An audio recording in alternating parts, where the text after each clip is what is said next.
Hello friends, welcome back to my YouTube channel. അപ്പോൾ ഇന്നിവിടെ എല്ലാവർക്കും സ്വാഗതം. അപ്പോൾ ഇന്നത്തെ വീഡിയോ എന്ന് പറഞ്ഞാൽ നമ്മൾ കേരള സ്റ്റൈൽ അവിയലാണ് ഇന്ന് ഉണ്ടാക്കാൻ പോണത്. അതിലേക്ക് നമുക്ക് കുറച്ച് കരിവേപ്പില, പച്ചമുളക്, മഞ്ഞൾപ്പൊടി, ജീരകം, ഗാർലിക്, തേങ്ങ എന്ന് പറഞ്ഞ എല്ലാ സാധനങ്ങളും നമ്മൾ എടുത്തിട്ടുണ്ട്. എന്നിട്ട് നമുക്ക് ആവശ്യത്തിന് വെജിറ്റബിൾസ്, നമ്മൾ അവിയൽ ഉണ്ടാക്കുമ്പോൾ അതിൻ്റെ മെയിനാണ് വെജിറ്റബിൾസ് അവിയലുണ്ടാകുമല്ലോ.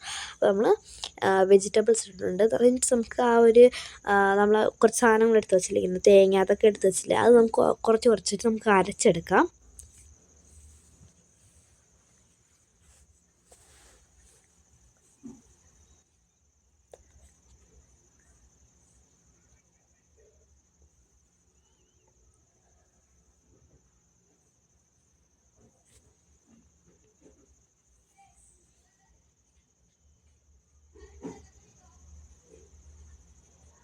ഇനി നമ്മളൊരു ചട്ടി അടുപ്പത്തേക്ക് വെച്ചിട്ടുണ്ട്. അതിലേക്ക് നമുക്ക് ആ വെജിറ്റബിൾസ്, നമ്മൾ ബ്രിഞ്ചോൾ അതിട്ട് കൊടുക്കാം. ഞാനിപ്പോൾ ഓരോ വെജിറ്റബിൾസായിട്ട് സ്പെസിഫിക് ആയിട്ട് ആ ഒരു പേര് പറയുന്നില്ല, കാരണം ഓരോ ആൾക്കാർ ഓരോ വെജിറ്റബിൾസാണ് അവിയലിന് യൂസ് ചെയ്യാറുള്ളത്. പലവരും 2-3 വെജിറ്റബിൾസ് മാത്രമേ ഉള്ളൂ. പിന്നെ കല്യാണ സദ്യയിലൊക്കെ വെജിറ്റബിൾസ് അതൊക്കെ ഒരു വേറെ ടേസ്റ്റ് തന്നെയാണ്. പക്ഷെ നമ്മൾ വീട്ടിൽ നമുക്ക് ഉള്ള വെജിറ്റബിൾസ് വെച്ച് നമുക്ക് ഉണ്ടാക്കാൻ പറ്റുള്ളൂ.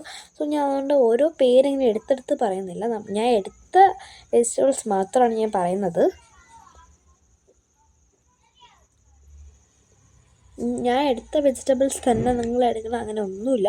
വീട്ടിലുള്ള പല വെജിറ്റബിൾസ് വെച്ച് നമുക്ക് അവിയൽ ഉണ്ടാക്കാൻ സാധിക്കുന്നതായിരിക്കും. ഇനി നമ്മൾ ആ അരച്ച അരപ്പ് നമുക്ക് അതിനകത്ത് ഇട്ട് കൊടുക്കാം. കാരണം അത്ര നല്ല പേസ്റ്റും ആവരുത്, പിന്നെ നന്നായിട്ടൊരു ഇതാവരുത്. അങ്ങനെ ഒരു മീഡിയം ആയിട്ട് ഇങ്ങനെ കൊത്തായിട്ടിരിക്കണം, ആ ഒരു ടൈപ്പ് ഇരിക്കണം ഈ ഒരു അരപ്പ്. ഇനി നമുക്ക് ആ ജാറിൽ കുറച്ചിങ്ങനെ ഒട്ടി സൈഡിലൊക്കെ ഇരിക്കുക. സോ അതുകൊണ്ട് കുറച്ച് വെള്ളം ഒഴിച്ചിട്ട് നമുക്ക് തന്നെ കറക്കിയിട്ട് ഒഴിക്കാം.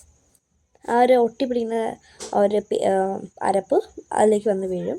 ഒഴിക്കുക നമുക്ക്. അതിന് നമുക്ക് അതിലേക്ക് കുറച്ച് ഉപ്പിട്ട് കൊടുക്കാം.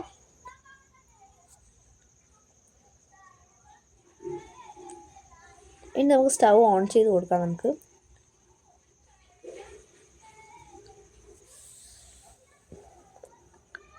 എന്നിട്ട് നമുക്ക് കുറച്ച് നേരം അടച്ച് വയ്ക്കാം.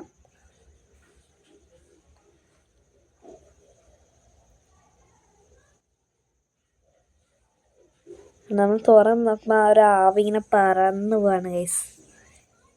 കാണുമ്പോൾ നല്ല ടേസ്റ്റി അവിയൽ തന്നെയാണിത്. നന്നായിട്ട് നമുക്ക് തന്നെ ഇളക്കി കൊടുക്കണം. നമ്മൾ ആദ്യം ഇളക്കിയില്ലല്ലോ ഉപ്പൊക്കെ ഇട്ടിട്ട്, അപ്പോൾ നമ്മൾ നേരെ അടച്ച് വെച്ചാണല്ലോ. അപ്പോൾ നമ്മൾ നന്നായിട്ട് തന്നെ ഇളക്കി കൊടുത്താൽ ആ ഒരു ഉപ്പൊക്കെ നന്നായിട്ട് പിടിച്ചിട്ട് നല്ല ടേസ്റ്റി കേരള സ്റ്റൈൽ അവിയൽ റെഡിയായിട്ട് ഇരിക്കുകയാണ് ഗൈസ്.